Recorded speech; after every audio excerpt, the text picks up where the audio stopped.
من المعايير الأخرى المهمة جدا في الارتباط الناجح هو مستوى التعليم. يعني مثلا ده من الحاجات الشهيرة جدا، ودي أوقات بنحس إنها مش مهم، يعني إنه مش فارق، الحب بينتصر على كل هذه الأمور.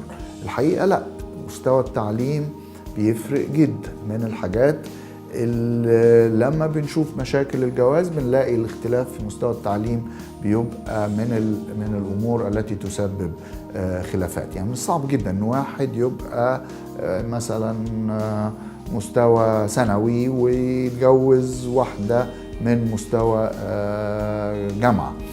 الوضع ده يبدو انه مفيش مشكله لان هو راجل مثقف وانه هو معاه فلوس وانه هو الى اخره، بس واقع الامر انه بيسبب الكثير من المشكلات في مستوى الحوار بينهم، حتى في مستوى احترام كل واحد للاخر. مشكله انه ممكن جدا يكون الشخص الاقل تعليم مثقف جدا، متعلم جدا، بس برضه ده ما بيحلش المشكله، لان هو في اعماقه هو ما وصلش للمستوى التعليمي ده، فحاسس ان ربما مراته يعني احترامها ليه مش كافي، ربما حاسس ان هي بتبص له ان هو اقل منها، انه الاخرين الاصدقاء والاسره بيبصوا له ان هو اقل منها، مع ان واقع الامر ان هو مش اقل منها. لكن هذا الاحساس ان انا يبدو وكأنهم بيبصوا لي وهي بتبص لي اني اقل منها بيسبب عنده ردود فعل من شعور بالقلة، يخليه يتصرف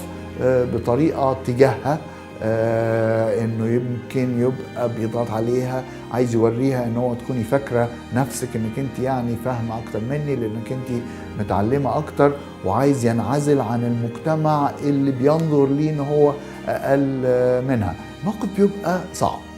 لو الاختلاف في المستوى التعليم هو لصالح الرجل، صحيح مش احسن حاجة في الدنيا، لكن الدنيا بتمشي، يعني ممكن الحياة تمشي. لكن لما يبقى في صالح المرأة بتبقى مشكلة عمليا، بتبقى مشكلة عشان مجتمعنا والنظرة الرجولية الذكورية للأمور بتبقى مشكلة أكبر.